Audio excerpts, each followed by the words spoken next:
पता है ना कि गुस्सा करते हुए तुम बिल्कुल अच्छे नहीं लगते।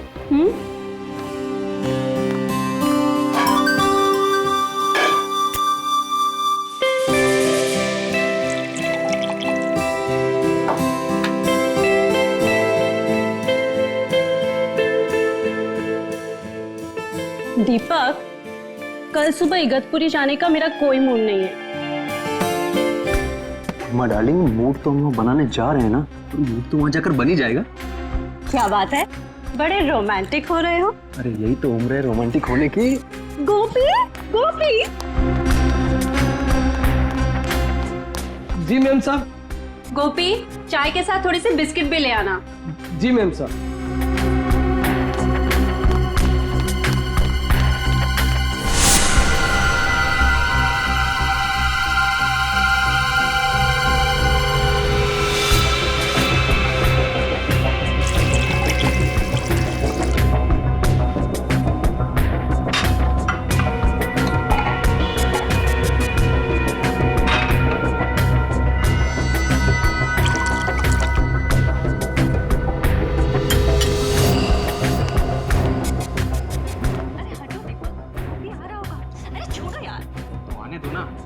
शादी की है मैंने तुमसे, कोई भगा के थोड़ी लाया हूं। हटो हटो, छोड़ो।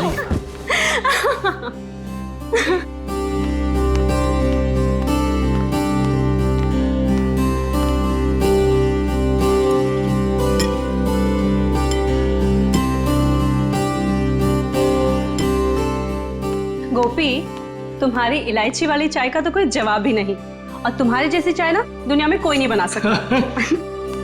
ए सुनो, अभी तुम अपने कमरे में जाओ, कल सुबह में जल्दी उठा देना, हमें 6 बजे निकलना है। जी सर।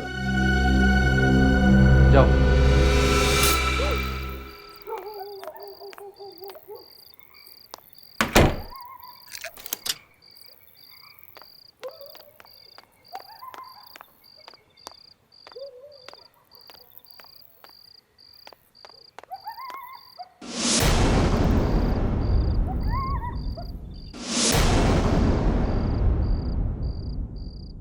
दीपक, हेमा, दीपक, दीपक, दीपक रेडी?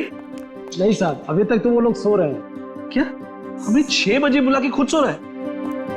दीपक, दीपक, क्या हुआ? कुछ जलने की बू आ रही है ना? मुझे भी आ रही है। तब आओ देखते। दीपक,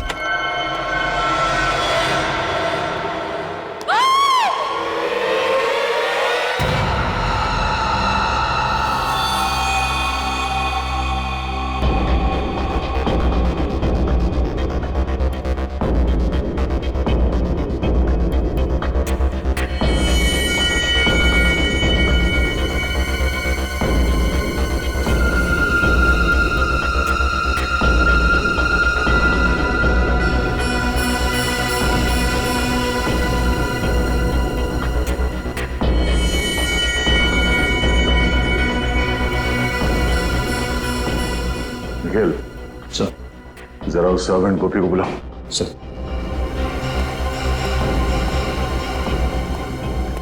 गोपी, इधर आओ।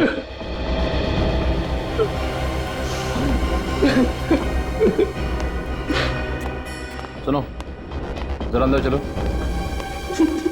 सर,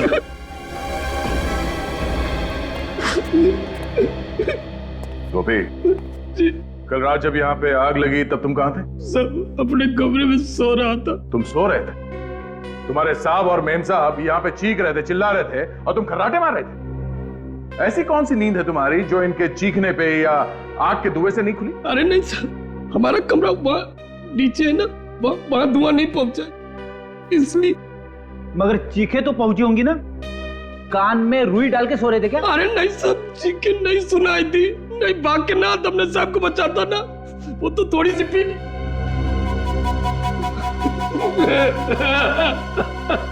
शर्म आनी चाहिए तुम्हें। अगर तुम शराब के नशे में नहीं होते तो शायद तुम्हारे साहब और मेम साहब आज जिंदा होते। अच्छा, कल रात यहाँ पे और कौन कौन था? नहीं, कोई और नहीं था, हम सिर्फ 3 लोग थे यहाँ पे। आखिरी बार कब मिले तुम अपने साहब और मेम साहब को? रात के 10:30 बजे साहब और मेम साहब को चाय पीने की आदत थी ना, सोने से पहले चाय पीते थे। मैं चाय देने आया था, तभी देखा। उस वक्त उन दोनों में क्या बातें हो रही? किसी बात से परेशान थे? ना बिल्कुल नहीं, वो तो आपस में मजाक कर रहे थे, जैसे शादी के नए जोड़े होते हैं वैसे ही बिल्कुल मजाक कर रहे थे। और मेम साहब ने तो मेरी तारीफ भी की थी, तुझसे चाय इलायची की चाय दुनिया में कोई नहीं बना। मुझे क्या पता था वो चाय उनकी जिंदगी की आखिरी चाय हो जाएगी।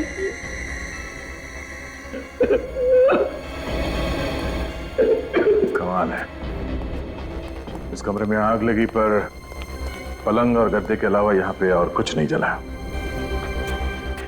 पर सर, जब दीपक और हेमा आग में जल रहे थे वो चुपचाप सोते रहे। वो चीखे क्यों नहीं, चिल्लाए क्यों नहीं, यहाँ से भागे क्यों नहीं? पर कहीं ऐसा तो नहीं कि पहले दोनों को मार के बेड पे सुला दिया और बाद में आग लगा दी? अब ये तो डॉक्टर सालुंके ही बताएंगे कि मार के सुलाया है या सुला के मारा है।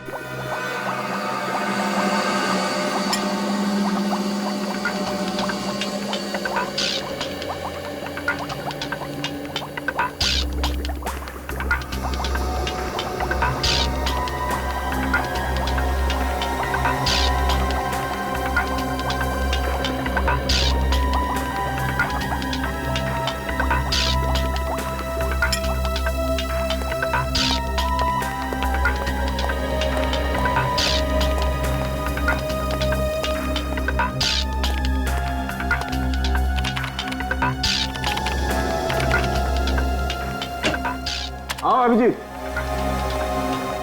भाई, तुम लोगों का अंदाजा एकदम सही था। ये दीपक और हेमा वाकई इस हालत में नहीं थे कि अपने आप को आग से बचा सके। मतलब दोनों जख्मी थे? नहीं ब्रेडी, जख्मी तो कतई नहीं थे, क्योंकि ना तो इन दोनों के शरीर पर गोली का निशान था, ना किसी चाकू का निशान था, और ना ही किसी और तरीके की चोट का निशान। तो फिर इन्होंने अपने आप को बचाने की कोशिश क्यों नहीं की? गैरी हैथर की वजह से। गैरी हैथर? ये क्या है डॉक्टर साहब? पूर्वी एक किस्म का केमिकल होता है जो अधिकतर एनेस्थीसिया या बेहोश करने की दवाइयों में मिलाया जाता है, और वही गैरी हैथर मुझे इन लोगों की चाय में मिला। ओह, तो जब आग लगी थी तो दोनों बेहोश थे? बिल्कुल, इसलिए बेचारे ना तो चिल्ला सके और ना ही भाग सके। हाँ आओ बताता हूं।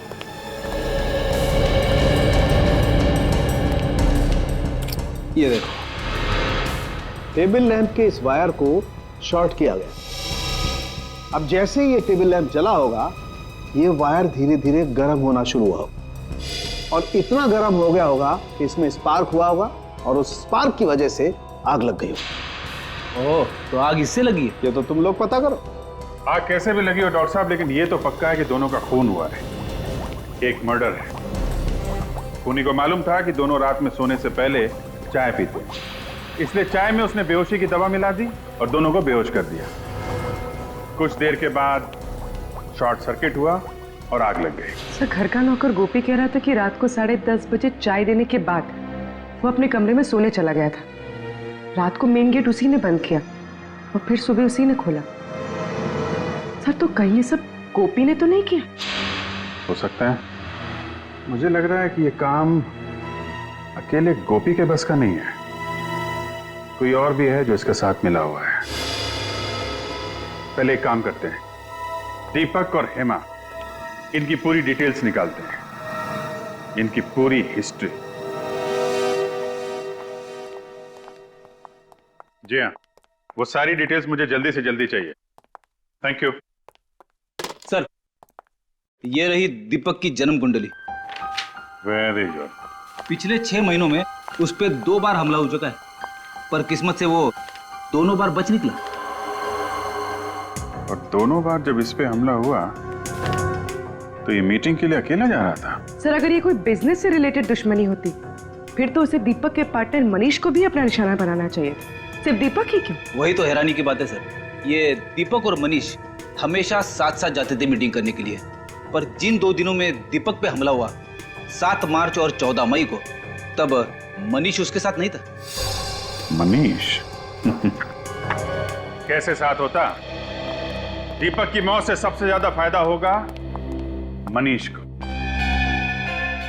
और दीपक के घर बिना रोक टोक कौन आ जा सकता है? मनीष। दीपक सोने से पहले चाय पीता था, यह बात किसको मालूम होगी? गोपी और मनीष को। सर, दीपक मेरा बिजनेस पार्टनर ही नहीं बल्कि मेरा दोस्त था। दोस्त नहीं बल्कि मेरे भाई जैसा था। अगर दीपक तुम्हें इतना ही प्यारा था तो उसका खून क्यों करवाया तुमने? क्या कह रहे हैं आप? मैं दीपक को क्यों मरवाऊंगा? 7 मार्च और 14 मई को जब दीपक मीटिंग्स के लिए जा रहा था तब उस पे जानलेवा हमले हुए थे या नहीं? जी हुए थे। और दीपक के साथ तुम हर मीटिंग में जाया करते हैं। जी। तो फिर इन 2 मीटिंग्स में तुम दीपक के साथ क्यों नहीं गए? शायद मेरी किस्मत अच्छी रही। तुम्हारी किस्मत अच्छी नहीं थी, बल्कि ये दोनों हमले तुम्ही ने करवाए। लेकिन सर, मैं ऐसा क्यों करवाऊंगा? क्योंकि दीपक के मरने से सबसे ज्यादा फायदा तुम्हें होने वाला। ये सारा बिजनेस तुम्हें मिल जाता, तुम इसके अकेले मालिक बन जाते। वो तो दीपक नहीं मरता तब भी मैं मालिक बन जाता। क्या मतलब? देखिए, दीपक इस बिजनेस से परेशान हो चुका था और उसने ये बिजनेस छोड़ने का फैसला कर लिया था। क्यों? आइए मेरे साथ।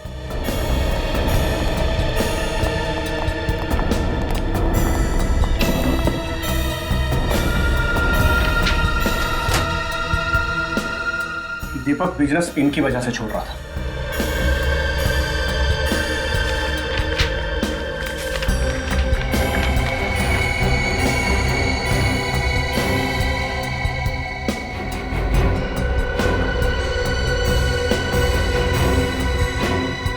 ये तो धमकी भरी चिट्ठियां है। ये चिट्ठियां कौन भेजता था? पता नहीं सर, है कोई गुंडा जो हर महीने हमसे 5 लाख रुपए मांगता था और कहता था अगर पैसे नहीं दोगे तो 5 लाख टुकड़े कर दूंगा। तुमने पुलिस में रिपोर्ट नहीं लिखवाई? नहीं सर, दीपक इन चीजों की परवाह नहीं करता था और वो इस दादागिरी के सख्त खिलाफ था और मुझे भी वो पैसे देने से मना करता था। ये चिट्ठियां आती कैसे थी? कभी गाड़ी के कांच पर लगी हुई मिलती थी तो कभी ऑफिस के दरवाजे के नीचे मिलती थी। अरे साहब, आप लोग ये क्या कह रहे हैं? साहब की चाय में बेहोशी की दवा क्यों मिलाऊंगा आखिर में? ताकि दीपक और हेमा सोते रहे, कमरे में लगी आग से वो खुद को बचा ना पाए। इतनी घिनौनी हरकत तुम सपने में भी नहीं कर सकते। और साहब के साथ नमक हरामी करने से पहले हम अपनी जान न दे देते। समझ क्या रखे आप लोग? देख, ये सब बातें किताबों में अच्छी लगती हैं और सच तो ये है, थोड़े से पैसे के चक्कर में तेरा ईमान टकमका गया। तूने अपने साहब और मेम साहब की जान ले ली, समझा? अरे झूठे साहब, ये झूठे। किसने दिए थे तुम्हें पैसे ये सब करने के लिए, बताओ? किसी ने नहीं दिए सब। तो फिर तुमने चाय में वो नशे की दवाई क्यों मिलाई? हाँ, लैम्प के साथ छेड़खानी क्यों की तुमने? बोलो, शॉर्ट सर्किट क्यों किया? उस लैम्प को मैं क्या छूऊंगा? मैं कैसे छेड़खानी कर सकता हूँ उसको? मुझे तो वो बाथरूम का जो पानी गर्म करने वाला होता वो भी चलाना नहीं आता, तो इसको क्या छूऊंगा सर? इस घर में सिर्फ 3 लोग रहते, दीपक, हेमा और तुम, जिनमें से 2 मर चुके हैं, तो बचे सिर्फ तुम। नहीं, कल एक आदमी और आया था, उसने लैब के साथ छेड़खानी की होगी, उसने छुआ होगा। कौन आया था? वो बिजली वाली दुकान में जो होता है ना, क्या कहते हैं? इलेक्ट्रिशियन वाला? हाँ, इलेक्ट्रिशियन। कितने बजे आया था? 7-7:30 बजे। किस लिए आया था? वो बोला था कि हाँ, साहब के कमरे का एसी ठीक करना।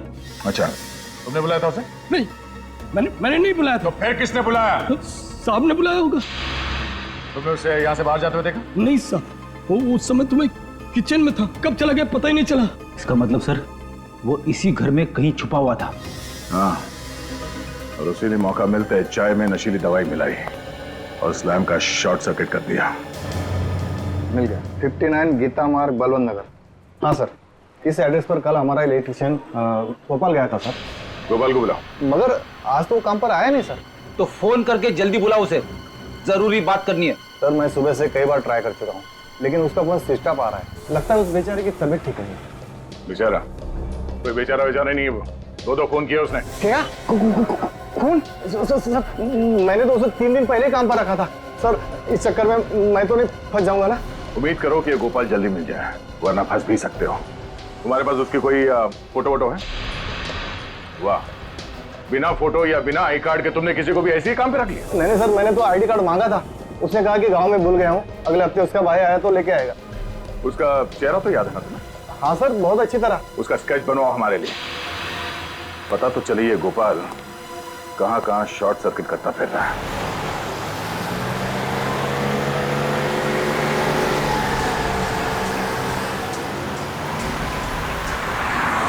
सर उस इलेक्ट्रिशियन ने बहुत लंबी चौड़ी प्लानिंग की दीपक और हेमा को मारने की। सर ना सिर्फ उसने उनके लैम्प के तार के साथ छेड़खानी की बल्कि उनके चाय में बेहोशी की दवा भी मिला दी। मुझे तो लगता है कि एसी ठीक करने के बाद भी वो घर से गया ही नहीं होगा, वहीं पे कहीं छुप के बैठा होगा, इंतजार कर रहा होगा कि कब वो दोनों वापस आएंगे और कब वो उनकी चाय में वो बेहोशी की दवा मिलाएगा। पर यह बात तो सिर्फ दीपक का नौकर गोपी ही जानता था कि उन दोनों को रात में चाय पीने की आदत है। सर मुझे तो लगता है ये गोपी भी इस जुर्म में शामिल है, क्योंकि सर बिना किसी अंदर वाले की मदद के ये गुनाह कर पाना थोड़ा मुश्किल लगता है सर। गुनाह किसी अंदर वाले ने किया है या किसी बाहर वाले की मदद से किया गया है, ये तो स्केच की पहचान होने के बाद ही पता चलेगा। हाँ श्रेया, अच्छा उस इलेक्ट्रिशियन का स्केच है हमारे क्रिमिनल रिकॉर्ड में? क्या नाम है उसका? ओके ठीक, हाँ बोलो।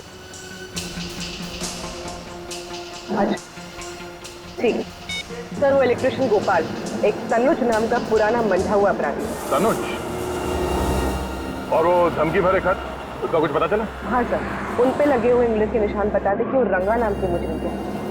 सर इस रंगा का भी पुराना रिकॉर्ड है, बिल्डर्स बिजनेसमैन वगैरह को धमका के पैसे लिए।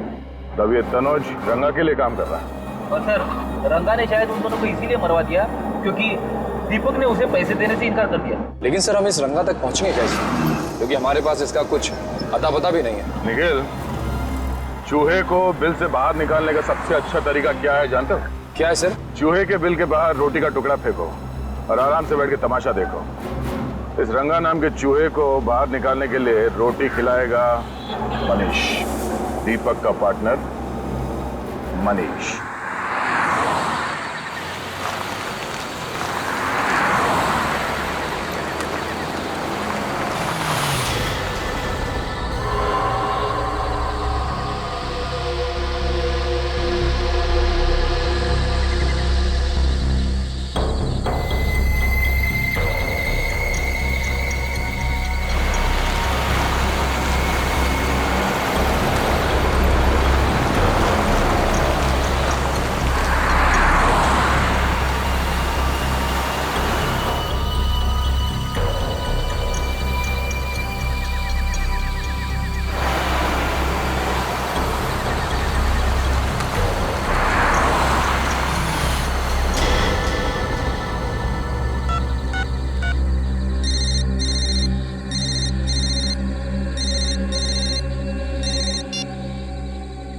शाबाश, अच्छा हुआ जो तू खुद ब खुद आया। तेरे सिर पे रंगा का हाथ है, अब तेरा कोई बाल भी बाका नहीं कर सकता। पूरे पैसे लाया ना? हाँ पूरे हैं, चाहे तो गिन लीजिए। हमें अपने क्लाइंट पर पूरा भरोसा होता है, तू कम पैसे देने की गलती कभी नहीं करेगा। अच्छा एक काम कर, बाहर निकल, ब्रीफ केस सड़क पे छोड़ और जा। ठीक है।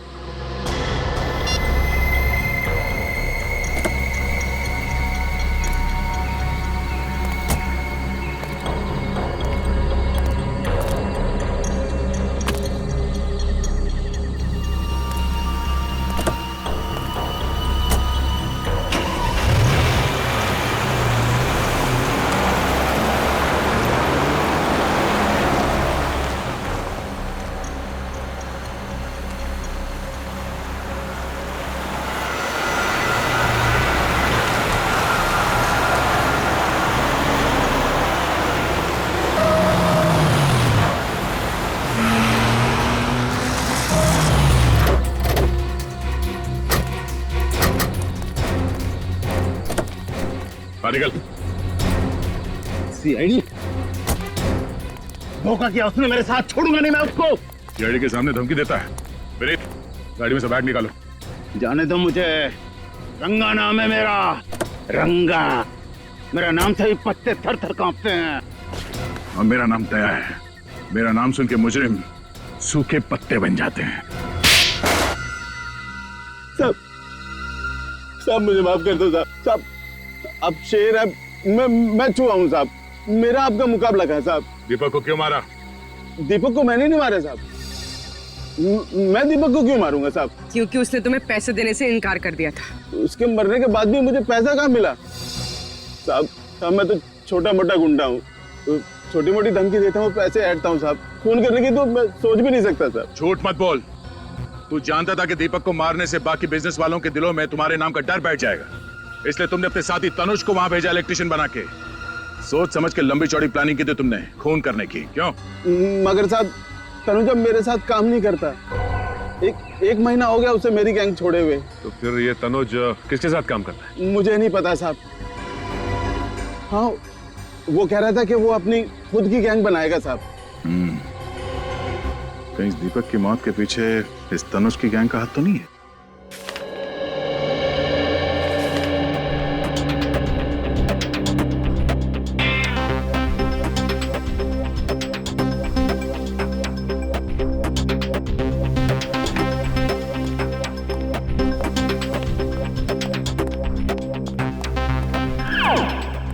सर, आपने कभी कबड्डी खेली है? कबड्डी? कबड्डी? हाँ, कॉलेज के दिनों में तो बहुतों को चित किया हमने। पर ये सवाल पूछ क्यों रहे हो? कुछ मैच वैच होने वाला है क्या? अरे नहीं नहीं सर, दरअसल बात यह है कि तनुज के लेकर मेरे दिमाग में कुछ सवाल आपस में कबड्डी कबड्डी खेल रहे, और जब तक उन सवालों के जवाब मुझे मिल नहीं जाते तब तक मेरी सांस अटकी रहेगी। अच्छा, चलो बताओ, कौन से सवाल है जो तुम्हारे पेट में उछल कूद रहे हैं? पहला सवाल तो ये कि अगर तनुज रंगा की गैंग में है ही नहीं तो फिर उसने ये जुर्म क्यों किया? ना तो दीपक के घर से पैसे चोरी हुए और ना ही उसकी तनुज के साथ कोई पुरानी दुश्मनी थी। दुश्मनी तनुज की नहीं फ्रेडी, किसी और की थी। कोई तो है जिसे दीपक की मौत से बहुत बड़ा फायदा पहुंचने वाला है, उसने ये सब करवाया है। सर एक अजीब सी बात पता चली। हाँ? क्या बात है? सब परसों हाईवे नंबर 47 पे एक एक्सीडेंट हुआ था किसी नरेश का। उसमें भी हस्बैंड और वाइफ दोनों जलकर मर गए थे। अच्छा, उनका इस केस से कुछ लेना देना है? हाँ सर, 4 बातें एक जैसी इन दोनों केसेस में। पहली, नरेश की भी दीपक की तरह नई नई शादी हुई थी। दूसरी, नरेश और उसकी वाइफ दोनों ने खुद को आग से बचाने की कोशिश नहीं की। और तीसरी बात सर, उन दोनों की बॉडी में से भी वही कैरी हैदर नाम का केमिकल पाया गया जो इंसान को बेहोश कर देता है। और चौथी बात? चौथी और सबसे अहम बात सर, नरेश भी दीपक की तरह अमीर सक्सेसफुल बिल्डर था। बिल्डर? हाँ। है कौन ये सिर्फ बिल्डर लोगों को ही निशाना बना रहा है? इस नरेश और उसकी बीवी की बॉडीज कहाँ हैं? सर उन दोनों की बॉडीज पुलिस मॉर्ग रूम में है। एक काम करो, बॉडीज को फोरेंसिक लैब भिजवा दो। सर, नरेश कुमार, इनके घर वालों से भी मिलना पड़ेगा। हमारी तो कुछ भी समझ में नहीं आ रहा है साहब कि खूनी कौन होगा। मेरे बेटे की तो किसी से दुश्मनी भी नहीं थी साहब, किसी से दुश्मनी नहीं। और आपकी बहू प्रीति की? वो बेचारी तो यहाँ ज्यादा किसी को जानती तक नहीं थी, कनाडा में ही पली बड़ी थी। तो क्या उसने शादी के बाद यही रहने का मन बना लिया था? नहीं, बल्कि नरेश ने अपना बिजनेस छोड़ के प्रीति के साथ कनाडा जाके सेटल होने का प्लान बनाया था। यानी नरेश भी अपना बिजनेस छोड़ना चाहता था, बिल्कुल दीपक की तरह। अच्छा, ये नरेश अपना बिजनेस क्यों छोड़ना चाह रहा था? कुछ मालूम है आप लोगों को? वो हमसे बिजनेस की बातें शेयर नहीं किया करता था। तो क्या पिछले कुछ दिनों में वो परेशान था या उसे किसी तरह की धमकियां मिल रही थी? धमकियों का तो पता नहीं, लेकिन कुलभूषण की वजह से वो बहुत परेशान था। कुलभूषण की वजह से? ये कुलभूषण कौन है? वो एजेंट जो मेरे बेटे को कनाडा जाने के लिए वीजा का इंतजाम कर रहा था साहब। लाखों रुपए ऐंठ लिए उसने, लेकिन वीजा नहीं दिला पाया। ये वीजा ना दिलवा पाने पे क्या उसने आपके पैसे लौटाए? बिल्कुल नहीं, बल्कि धमकियां और देकर गया कि अगर आप दोनों सलामती चाहते तो पैसों को भूल जाओ। तो आप लोगों को पुलिस की मदद लेनी चाहिए थी ना? लेना तो चाहता था, पर डरता था कि कहीं बहू फंस न जाए। लेकिन आपकी बहू कैसे फंस सकती? क्योंकि प्रीति ने नरेश को कुलभूषण से मिलवाया था। आपकी बहू प्रीति ने? तो क्या प्रीति कुलभूषण को पहले से जानती थी? हाँ, प्रीति कुलभूषण को बहुत अच्छे से जानती थी, बहुत पहले से। और उसने कहा था कि उसकी फैमिली का वीजा कराने में भी कुलभूषण ने उसकी मदद की थी। हम आपके बेटे और बहू की फोटो देख सकते हैं? वो दूसरे वाले घर पर है साहब। मेरे बेटे नरेश की मौत के बाद मेरा वहां पर मन नहीं लगता था साहब, इसलिए हम लोग यहाँ पर आ गए। लेकिन फिर भी साहब, मैं आज शाम तक आपको फोटो भिजवा देता हूँ। थैंक्स।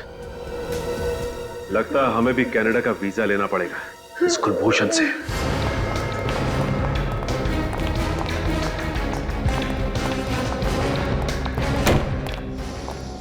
संभाल के भाई। भाई साहब, यहाँ का मालिक कौन है?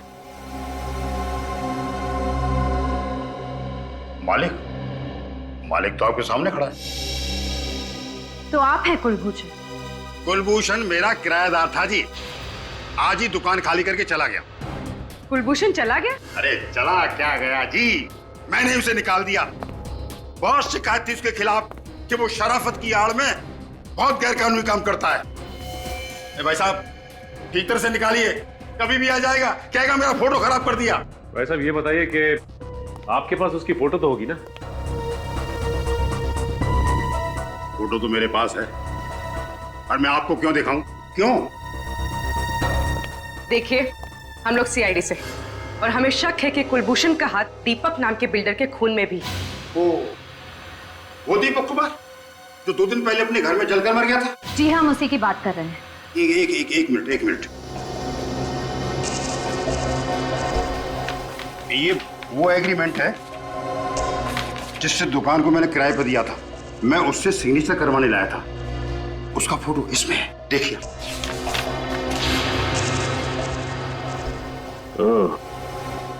ये है कुलभूषण।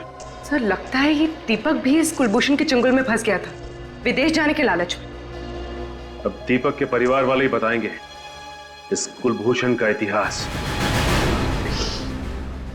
आप ठीक कह रहे सर, कुलभूषण ही वो एजेंट था जो दीपक को वीजा देने वाला था।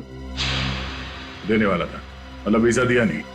नहीं दिया, पैसे भी पूरे ले लिए। जब भी हम लोग फोन करते यही कहता, आज दूंगा, कल दूंगा, यही कह के हमें बेवकूफ बनाता रहा। दीपक ने तो बोल भी दिया था कि 1 हफ्ते में वीजा बना के दे देना, नहीं तो पैसे लौटा देना, नहीं तो हम पुलिस में कंप्लेन कर देंगे। फिर क्या?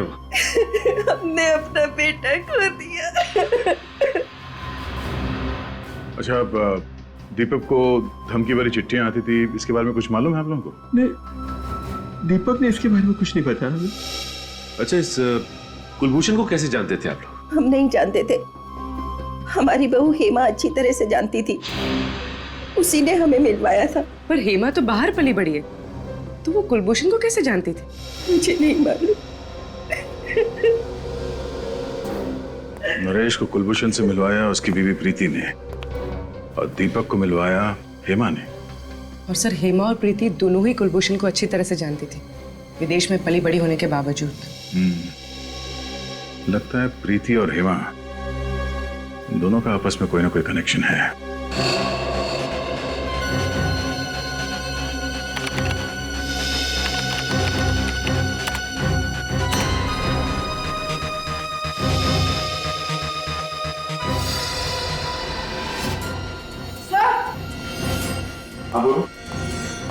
सर, ये कुलभूषण नहीं है, इसका असली नाम रणदीप है। रणदीप?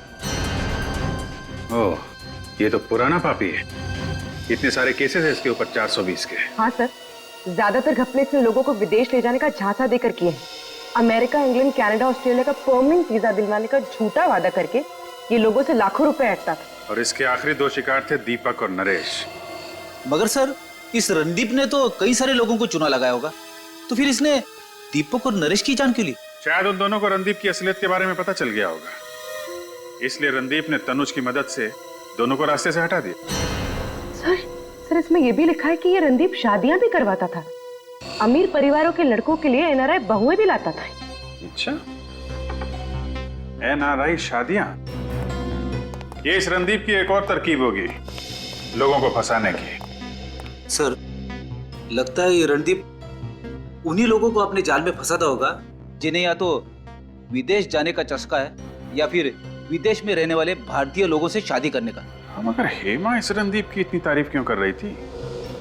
दीपक के माता पिता ने बताया था ना कि कुलभूषण हेमा को काफी सालों से जानता था। पर सर दीपक के माता पिता तो ये भी कह रहे थे कि हेमा ऑस्ट्रेलिया में पली बड़ी है, फिर इसका इंडिया में रहने वाले 420 रणदीप से पाला कैसे पड़ गया? और नरेश के माता पिता भी कह रहे थे कि उनकी बहू प्रीति काफी सालों से कुलभूषण को जानती थी। सर, इस रणदीप ने पहले हेमा और प्रीति को अपने जाल में फंसाया और फिर उनके जरिए दीपक और नरेश को अपना शिकार बनाया।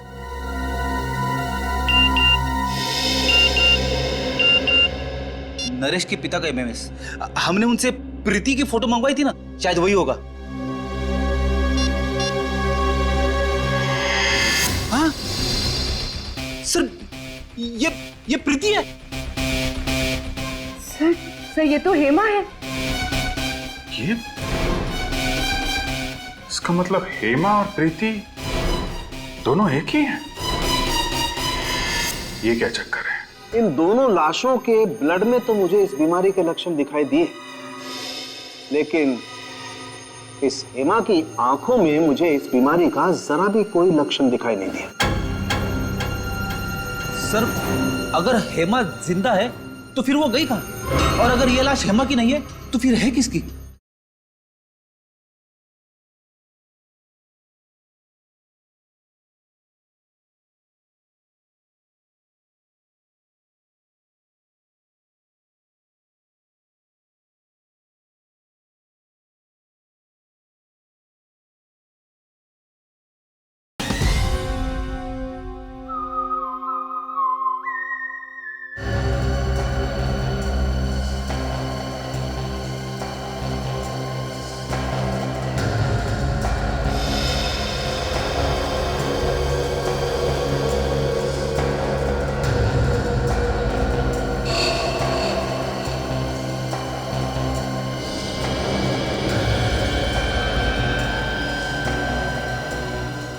अब फोटो के अंदर घुस ही जाओगे क्या सालू के साथ? इतनी बारीकी से क्या देख रहे हो? हेमा की आंखें। नहीं तो क्या मिला कुछ आंखों में आपको? ढूंढ रहा हूं अभी जी। मैं ये पता करने की कोशिश कर रहा हूं कि हेमा को हेड्रोक्रोमिक इरिडोसाइसिलिया नाम की बीमारी थी या नहीं। हेड्रोक्रोमिक इरिडोसाइसिलिया, ये क्या होता है डॉक्टर साहब? बच्चे, एक आंखों की ऐसी बीमारी होती है जिसका अगर वक्त पर इलाज न किया जाए तो आंखों की रोशनी जाती रहती है। अरे बाप रे, ये तो बड़ी खतरनाक बीमारी है। मतलब हेमा और प्रीति को ये बीमारी थी?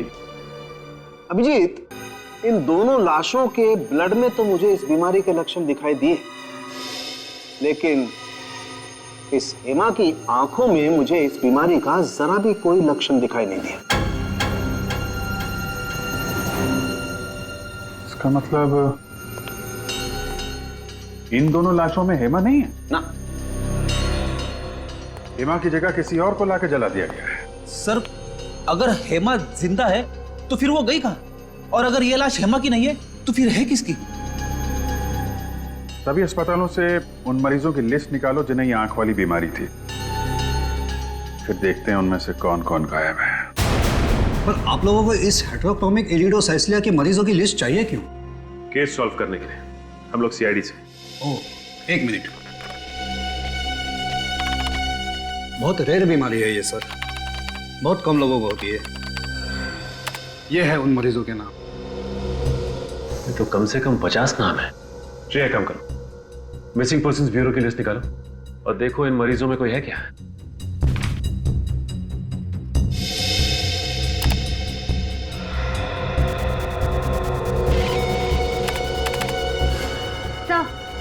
सर, आभा का नाम है इसमें। सर, गौरी का भी है। एक की उम्र 24 साल, दूसरे की 26। ये देखो, दोनों की हाइट 5 फुट 3 इंच, बिल्कुल हेमा के जितनी। और इन्हें दूर से देखकर कोई कह ही नहीं सकता कि ये हेमा नहीं है। सर, मतलब हेमा की जगह इन दोनों की लाश रखी गई। लाश? जी हाँ, लाश। हमें शक है कि आभा और गौरी इन दोनों का खून हो गया है। ये तो बहुत बुरा हुआ सर, भगवान इन दो मासूम बच्चियों के साथ ऐसा कैसे कर सकता है? ये दोनों तो अपना इलाज कराने के लिए विदेश भी जाने वाली थी। विदेश जाने वाले थे? अब बात समझ में आई। इसका मतलब ये दोनों लड़कियां कुलभूषण से मिलने गई थी वीजा के लिए, और जैसे ही कुलभूषण ने इन दोनों लड़कियों को देखा कि ये दोनों हेमा जैसी दिखती हैं, उनका काम तमाम कर दिया उसने। श्रेय, काम कर, जरा देखो इस लिस्ट में किसी का प्रोफाइल मैच करता है। सर,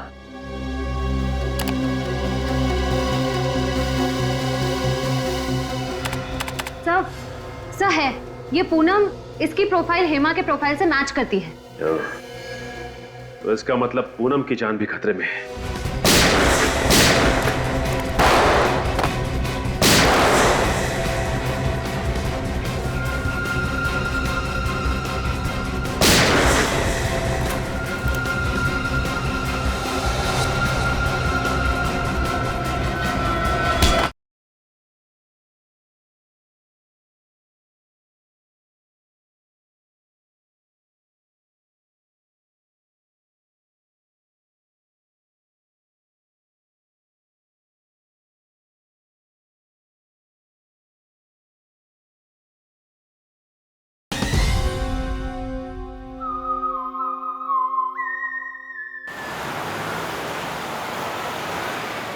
सर ये रहा बंगला नंबर 23।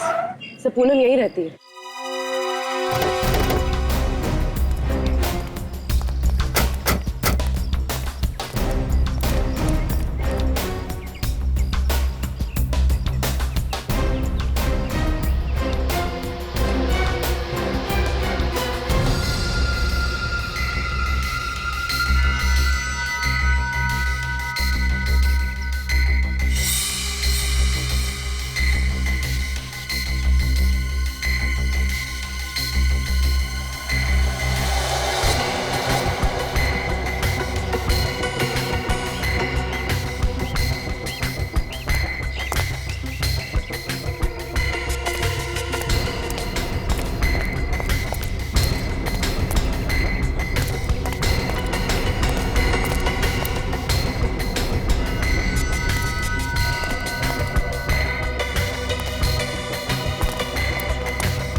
छोड़ दो मुझे नहीं जाना।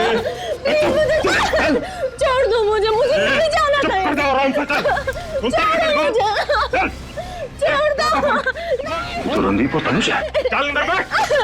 यदि तो पूनम को जबरदस्ती लेके जा रहे हैं, लगता है एक और अमीर आदमी को मारने का प्लान है। चल अंदर बैठ। जल्दी गाड़ी चला, इससे पहले को आ जाओ यहाँ पे। चल। आ जाएंगे नहीं, आ गए।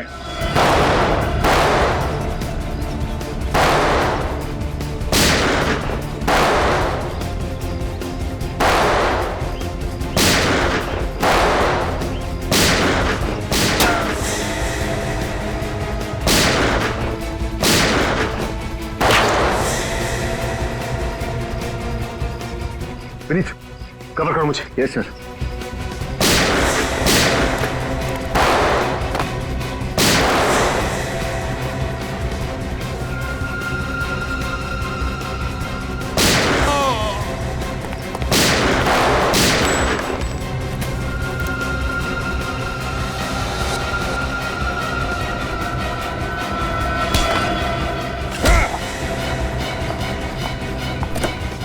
तुम ठीक तो हो ना? हाँ मैं।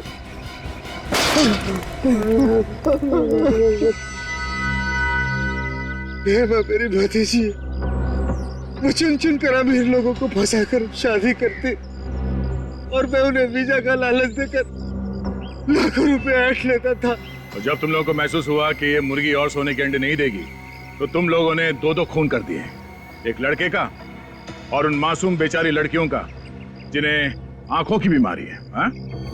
ये सब रणदीप का प्लान था। मैं तो सिर्फ सुपारी लेकर खून करता हूँ। तुम्हारा अगला शिकार कौन है? हाँ? और किसका करने वाला है? गौरव कौन? मशहूर बिजनेसमैन गौरव विक्रांत। वो इस वक्त हेमा से शादी कर रहा है। कहाँ है ये शादी? ये शादी कहाँ है?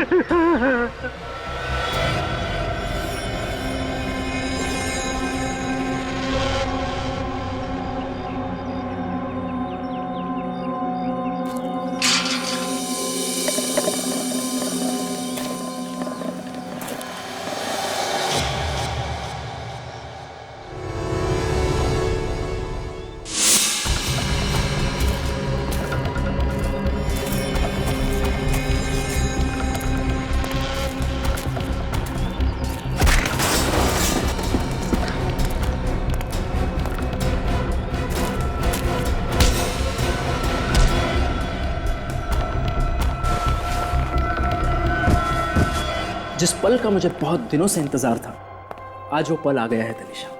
तुम्हें पता है, तुमसे शादी करना मेरी जिंदगी का सबसे अहम फैसला है। गलत। गलत? सबसे सही फैसला तो ब्राजील जाने का है ना गौरव। गौरव ब्राजील जाए या ना जाए, तुम जरूर जाओगी जेल।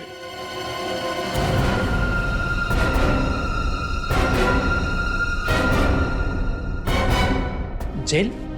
आप लोग मेरी बीवी को जेल में डालेंगे? सिर्फ जेल में ही नहीं डालेंगे, बल्कि आपकी बीवी को बड़े सम्मान के साथ फांसी के फंदे पर चढ़ाएंगे। तनिषा, ये सब लोग क्या कह रहे हैं? तनिषा नहीं, हेमा और प्रीति। क्यों, और भी बहुत सारे नाम है ना तुम्हारे। जाने दो मुझे, वरना अगले 5 सेकंड में इस कबूतर का भेजा फर्श पे पड़ा होगा। तनिषा, ये क्या कर रही हो तुम? तुम मुझ पर गन डाल रही हो? अपने पति को जान से मारोगी तुम? सॉरी गौरव, वैसे भी तुम्हारी जीवन रेखा कम थी, लेकिन अब सीआईडी के आने से और कम हो गई है। 1 2 3 4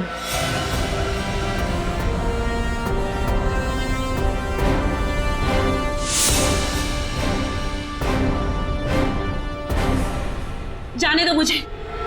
जाने दूं?